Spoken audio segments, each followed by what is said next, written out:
Hai guys, kayaknya saya sering banget ya bahas gunpla yang umurnya hampir 20 tahun atau bahkan udah lebih. Kayak satu ini nih, Yes Hageyushi Galguk Reasonable yang rilis di tahun 2006, harganya 1.500 yen. Terus pernah nggak sih lihat sebuah gunpla yang first impressionnya tuh kayak, apaan ini jelek banget, tapi karakter development membantu kalian untuk menjilat ludah sendiri yang bertahun-tahun kemudian mungkin jadi bilang kayak, wah ini ternyata bagus juga ya. Sama kayak Galguk inilah, saya yakin kok nggak semua orang suka sama bentuknya. Dan mungkin setelah kalian nonton video ini ada sepercik urgensi buat jajan Hageyushi-nya. Tapi kalau saya sih enggak ya, karena selera gue udah bagus, jadi dari awal saya emang udah suka Galguk. Nih, lihat aja, MG pertama saya tuh Galguk loh. Dengan kesadaran penuh, bocah SD ini lebih memilih Galguk daripada 1/100 Strike Freedom, padahal udah punya Destiny-nya buat tandeman dipajang bareng. Ya, betul. Di video kali ini, bahasan menariknya adalah tentang selera, tapi mungkin beberapa di antara kalian ntar ada yang sakit pantat atau butt hurt, jadi mending skip aja video ini, takut ntar ke-trigger terus komen Fafi puas wesos, mending gak usah nonton ya.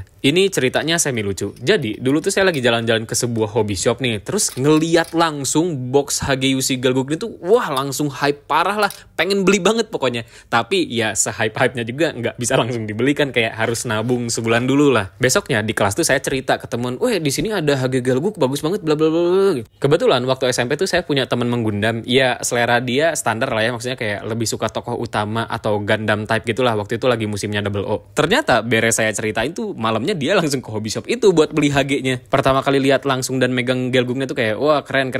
Ini kayaknya pertama kali bakal beli non Gundam deh.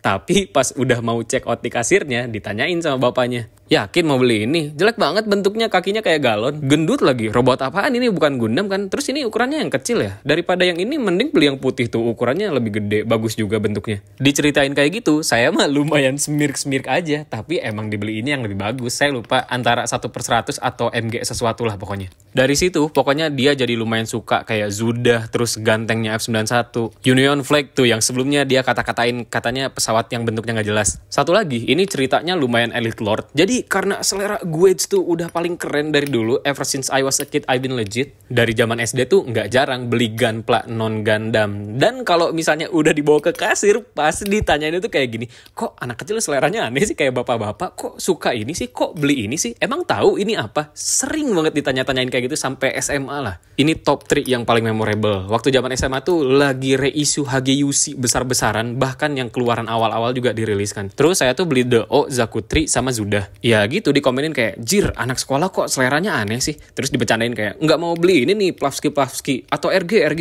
Nggak, emang udah pengen ini dari lama. Terus karena yang jualnya aneh, ada anak sekolah yang beli Hageyushi ya non Gundam, dikasih diskon dong anjing. Tadinya tuh red kali 115 jadi red kali 105 doang, chip itu. Terus waktu SMP juga ya mirip-mirip lah, ditanyain kayak, kenapa beli Agai? Emang tahu ini apa? Jir, dipolisiin dong. Polisi Gundam tuh. Nggak, terus saya jelasin, tahu kok ini main dulu G-Generation gini bla bla bla bla. Oh, berarti tahu dong temen-temennya Zog, Gok sama Zegok yang mana? Tahu gitu. Terus dites anjing kayak, coba mana yang Zegok, mana yang ini.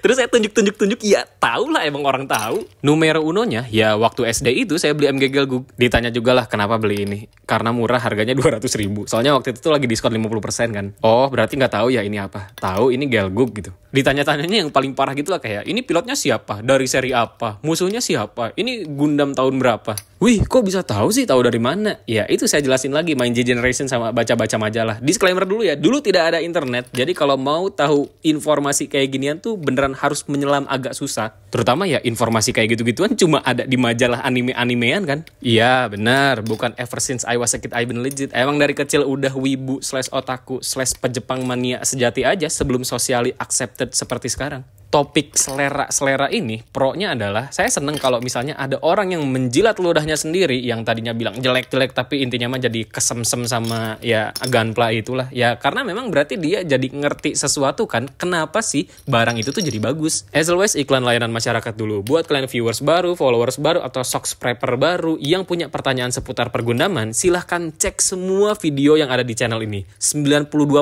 pertanyaan kalian tuh pasti udah kejawab di video-video itu. Salah satu topiknya mungkin gimana sih caranya menjilat ludah sendiri, ada di video ini ya, silahkan ditonton. Lanjut lagi nih bahasannya. Kalaupun kalian diledekin ngejilat ludah sendiri juga, ya udah aja sih, cuma jadi bercandaan at the end of the day kan. Lagian yang menikmati barang atau mainannya juga kan kalian-kalian lagi. Nggak peduli omongan orang lain mau kayak gimana. Kalau saya sih orangnya nggak terlalu menutup mata dan lebih pengen ngertiin kenapa sih orang ini tuh bisa suka sama ini gitu. Misal anime deh, Demon Slayer. Saya kan sebenarnya nggak terlalu suka, tapi pengen tahu kenapa sih orang-orang tuh sesuka itu. Padahal kan ceritanya basic banget ya. Nih menurut gue loh ya. Terus ya saya tonton dari awal sampai akhir, terus jadi ngerti, oh mungkin karena visualnya, karena emang mudah dicerna dan lain-lain, karena emang itu lagi momennya peak banget lah. Terus hasilnya apa? Ya sesimpel saya jadi bisa menikmati Kimetsu no Yaiba. Meskipun masih nggak suka, tapi bisa menikmati. Ngerti kan? Terus kontranya adalah, selera tuh selalu dijadiin alat si paling gitu, si paling superior lah, merasa seleranya paling bagus. Terus yang paling aneh tuh kalau misalnya lagi ada segerombolan orang yang emang lagi menikmati dan lagi hype sama sesuatu, terus kamu tuh tiba-tiba datang kayak, enggak, ini bukan selera gue, soalnya ini bla bla bla. Sip gitu. Kalian tahu kan meme yang itu? Kurang lebih gambarannya kayak gitu persis. Satu lagi, kayaknya ini udah sering saya omongin deh. Jadi kalau lagi ada yang bahas sesuatu, terus dibalasnya tuh kayak balik lagi ke selera masing-masing atau selera orang beda-beda sih. Yah, ngapain dibahas, ngapain ditonton, dan ngapain dikomentarin. Buat saya ya, omongan kayak gitu tuh cuma berlaku buat nge-counter argumen si paling selera keren superior banget. Setara sip lah, tapi ya lebih penuh kata-kata aja kayak, ya balik lagi ke selera masing-masing sih. Tergantung juga pemakaian konteksnya kayak gimana. Kalau misalnya kalian menempatkan diri sebagai sales gitu misalnya, terus pelanggan kalian tuh lagi ada yang nanya, bagusan ini atau ini ya? Terus dijawabnya kayak, balik ke selera masing-masing sih pak. Ya, tidak memberikan insight apapun dong. Terakhir, ini nggak akan saya bahas karena saya bukan ahlinya dan takut dimarahin. Tapi saya bisa ngomong kalau selera jelek itu nyata adanya. Tolong ya guys, jangan marahin aku. Tapi karena aku orangnya lumayan judgmental, misal ada yang beropini jelek gitu, terus saya langsung lihat kayak koleksinya apa sih? Pantes. Nggak bisa saya jelasin, tapi bisa ngomong kayak, pantes. Jangan ya guys, judgmental itu perbuatan tidak baik. Tapi kayaknya kalau buat ngomongin orang-orang yang ngehe, boleh-boleh aja deh. Dah, balik lagi ke bahasan Hageyushi Gelguk yang sebentar lagi beres. Ini kalau mau ngomongin struktur perakitannya ya, di 2006 tuh ini sudah sangat amat keren sekali. Jadi di tahun 2006-an tuh Bandai lagi sering banget R&D sama ngimprove beberapa bagian dari Gunpla. Contohnya kayak ini nih, artikulasi yang polycapseless. Pakai plastiknya tuh ABS. Kalau dibilang bagus atau enggak, sebenarnya enggak, kurang banget. Tapi karena Gelguk ini masih pakai polycaps, jadi tidak terlalu terdampak sesignifikan itu. Cuma tetap aja masih ada minusnya yang nanti bakal saya bahas. Sebelumnya, di tahun 2000 tuh Bandai udah ngerilis Hageyushi Gelguk Marine. Sama Hageyushi Gelguk ini berarti beda berapa tahun? 6 ya? Ya, sudah pasti dong, engineering dan kualitasnya beda jauh. Ini saya omongin aja yang nggak akan dibandingin langsung sama Gelguk Marine-nya. Jadi improve-nya tuh terutama di bagian artikulasi, proporsi, sama material yang dipakai. Kalau ngomongin material, udah pernah saya bahas sebelumnya. Kalau Hageyushi awal-awal tuh plastiknya masih agak kerupuk dan relatif lebih cepat letoy. Karena durability gaya geseknya tuh ya mungkin agak kurang ya di zaman itu. Kalau proporsi, overall looks Hageyushi Gelguk ini bisa dibilang lebih mirip ke anime-animeannya. Konsep desainnya tuh masih dibikin sama Katoki Hajime Sensei. Jadi kalau mau dipajang sama Hageyushi Gundam pertama tuh masih masuk semua lah bentukannya. Ya masuklah orang yang ngedesainnya sama. Terus buat artikulasi, kalau Hageyushi awal-awal kan ya artikulasinya bisa dibilang terbatas lah. Kayak cuma bisa muter-muter doang atau gerak-gerak sedikit. Kalau yang ini artikulasinya lebih ekstra lagi, nanti kita bahas ya. Kalian nyadar gak sih kalau saya bahas Gunpla lama tuh pasti selalu saya bandingin dengan Gunpla yang lebih lama lagi.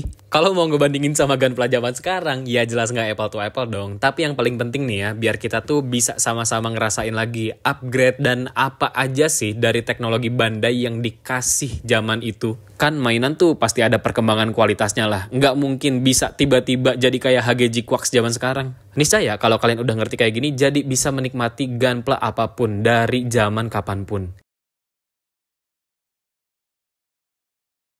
Nah ini nih, Hageyushi Gelguk Char Aznable yang udah saya rakit berkali-kali tapi masih tetap amazed lihat hasil jadinya.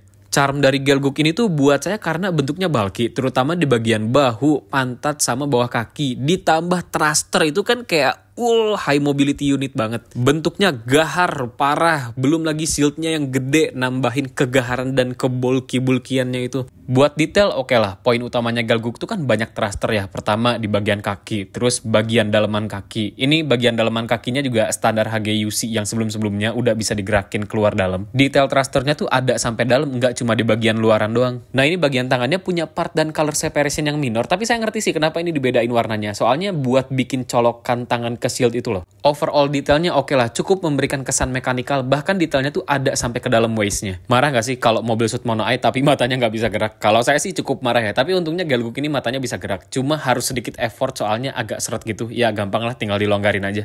Poin keren selanjutnya ada di bagian bahu. Jadi ini tuh artikulasinya kan udah bisa maju mundur tuh. Dan nggak pakai ball joint, ini yang saya bilang kalau colokan kayak gini tuh lebih kelihatan mekanikal ketimbang ball joint yang kelihatannya lebih kayak mainan. Terus bahunya juga nggak nyatu sama lengan, jadi punya artikulasi sendiri dan ini bisa dinaikin mampu sampai atas. Artikulasi tangannya nggak pakai polycaps, jadi langsung plastik to plastik dan cuma bisa 90 derajat. Bagian torso udah dapet double sided joint, jadi yang bagian atasnya itu ball joint, kalau yang bawahnya joint biasa aksis kanan kiri. Nah, ini yang atasnya ball joint bisa nekuk depan belakang, terus ke samping-samping juga bisa. Terus tahun 2006 tuh lagi awal-awal Bandai bikin kaki yang bisa gerak kayak gini nih. Jadi si aksis colokan pahanya tuh bisa naik ke atas bawah gitu loh. Galguk tuh harus hati-hati di bagian colokan yang plastik ke plastik. Contohnya kayak tadi artikulasi lengan yang relatif gampang loose dan ini bagian kakinya gampang banget copot. Tapi buat kakinya udah pakai sistem kunci-kuncian jadi nggak gampang copot. Terus ini bagian side skirtnya juga bisa miring gitu buat naikin kakinya sampai ke atas. Dikasih double sided joint juga jadi kakinya udah bisa ngelipat mampus sampai ke belakang. Tapi ya itu minusnya kunci-kuncian tuh PR parah kalau mau ngilangin sim line. Tidak semudah itulah. Ini bawah kaki juga punya dua artikulasi. Yang pertama ada di dalaman thruster sama satu lagi ball joint di kakinya.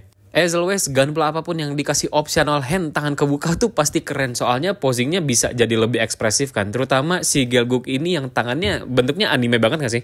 Yang bentukan jari-jarinya tuh lebih kayak ke tangan orang sama itu chubby banget kan. Nah ini saya baru nyadar satu hal penting. Jadi Galguk reissue tahun 2019 sama tahun sekarang tuh ada bedanya di part warna abu ini yang udah pakai KPS atau Kyoka Polystyrene. Sebelumnya waktu saya review Aga itu plastiknya masih pakai ABS. Sama Galguk ini juga tuh pakai ABS. Dan mereka tuh reissue sekarang tuh barengan. Jelas banget kan kelihatan bedanya. Yang ABS tuh lebih glossy sedangkan yang KPS tuh warnanya lebih mendem agak doff gitulah. Tapi lebih durable buat artikulasi gunpla zaman sekarang. Ganti KPS ini ngaruh gak sih? Jelas ngaruh banget lah. Tadi kan saya udah bilang tuh Galguk tuh minusnya di bagian situ. Nih ini perbandingan antara selangkangan ABS yang gampang banget dicopotin. Kalau udah worn out ini gampang banget copot. Beda sama KPS nih. Saya coba tarik ya. Real pakai tenaga nih. Nggak fake-fake tuh. Agak susah kan? Jujur baru pertama kali ngerasain barang reissue ganti material dan penyakit Galguk sudah sembuh, hore! Ini beberapa posing dari Galguk. Jadi si Galguk tuh kalau misalnya lagi kemana-mana nih ya selalu megang rifle-nya tuh pakai tangan kiri kebuka gitu. Cuma kan ini bentuknya agak funny ya. Dibilang cocok atau enggak mah cocok-cocok aja sebenarnya. Cuma kalau kalian terlalu menelaah lebih dalam kelihatannya jadi kayak awak waret gitu. Maksudnya akan lebih keren kalau open hand ini tuh bentuknya nge-grip rifle ketimbang ini yang posisi jarinya aja tuh beda-beda, lebih ekspresif kan. Terus dikasih beam Naginata. Sebenarnya kalau mau anime akurat, yoi, beam Naginata Galguk tuh warnanya clear agak kebiru-biruan. Terus harusnya efeknya tuh ada satu yang bentuknya kayak beam saber. Saya punya sih saber efek kuning doang mah, tapi malas ngambil dan masangnya, hehe, maaf ya. Saya selalu suka armor bahu yang misah sama bagian lengan. Bikin gunpla-nya tuh jadi lebih ekspresif. Terutama Galguk ini kan artikulasi lengannya bisa naik ke atas ya. Jadi bentuknya tuh pointy miring ke atas gitu. Nggak sejajar bidang dada. Artikulasi lengan bahu tuh ngebantu banget lah pokoknya bikin Galguk ini posingnya jauh lebih proper. Ini standar gunpla zaman dulu lah, jadi bagian weaponnya tuh belum ada colokan kuncian ke tangan. Jadi expect aja Naginatanya bakal miring-miring nggak stabil gitu kalau di display. Bagian shield yang ada di backpack ini bisa dicopot dan ditaruh ke tangan, tapi ini jujur mekanismenya agak repot buat saya. Jadi harus kayak nambahin satu colokan.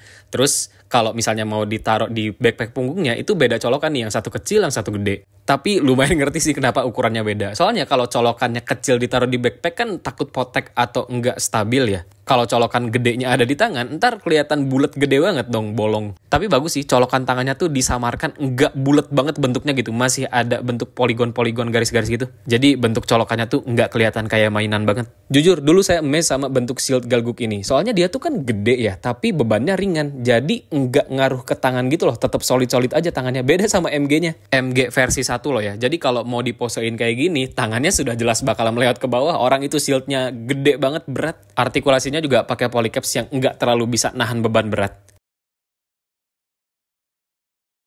Galguk Share Aznable ini sangat ikonik, screen time-nya panjang, sering banget muncul, mulai dari awal Texas Colony yang ketemu Gundam, sampai konflik klimaksnya Char, Lala, sama Amuro. Galguk ini kan baru bisa dimass produce tuh akhir One Year War. Menurut ahli sih, kalau Zeon udah punya Galguk ini sedari pertengahan perang, katanya sih bakal menang. Kalau di anime, Naginatanya tuh ukurannya lumayan panjang, kalau di sini kan ya segitu doang. Bahkan ada adegan Galguknya Char tuh nahan beam sabernya Gundam pakai gagang Naginata, bukan pakai beamnya. Sebenarnya kasihan waktu Char pakai Galguk tuh dia kayak serba salah. Pertama, Naginatanya nebas G-Fighter yang ternyata pilotnya itu adalah adenya. Ini adegan klimaks yang ikonik sekali. Waktu Galguknya lagi berantem sama Gundam, Naginatanya tuh hampir kena banget sama Sailamas. Cuma sama Lala di telepati new type-in kayak, jangan. Set, papasan lewat, Galguknya tuh ngintip ke bawah kayak, wah, Artesia ternyata. Nah ini nih yang kasihan serba salahnya tuh dia nggak jadi nebas Artesia, konsentrasinya udah kabur, malah ditebas sama Gundam. Saya yakin adegan ini harusnya masuk G-Quarks episode terakhir sih. Soalnya Sharon Nobara harusnya hilang sekitaran adegan sini. Banyak banget alasan kenapa kalian harus punya Galguk. Pertama, karena karakternya sangat ikonik. Kedua, kalau kalian punya banyak Galguk, itu tuh bisa dimacem-macemin. Mostly, di akhir One Year War tuh yang pakai Galguk S-Pilot semua. Which means, warna dan bentukannya pasti beda-beda dong. Kayak saya yang udah bikin Galguknya Johnny Raiden sama Galguknya Annabelle Gato. Masih banyak lagi lah Galguk S-Unit lain kayak misalnya Eric Blanke, Herbert von Kuspen dari MS Igloo. Dan karena Galguk ini dipakai akhir perang, jadi punya kedalaman cerita yang lebih bagus ketimbang Mobile Suit S-Pilot lain. Since awal konten sih, saya selalu merekomendasikan Galguk ya, mulai dari harganya 180.000, 150.000, 120.000 nih, sampai saya beli 3 biji. Dari dulu sih saya udah bilang kalau Galguk ini yang relatif kurang laku di sini, jadi harganya bisa lebih murah. Kalau saya sih udah beli banyak ya, makanya kenapa orang-orang nggak pada beli? Apa karena nggak tahu, nggak ada yang rekomendasiin kali? Atau karena seleranya jelek aja? Maaf. Nggak ya, it's a joke motor. Nggak tahu ya barangnya sekarang masih ada atau nggak. Kalau kalian nemu yang harganya sangat amat menarik, langsung ambil sih. Dan kalau saya nemu juga, as always, pasti saya taruh di deskripsi. Semoga kalian bisa sesegera mungkin menikmati HGUC Galguk ya, amin. Terima kasih banyak yang udah nonton video ini sampai akhir. Sampai jumpa di video berikutnya. Dadah.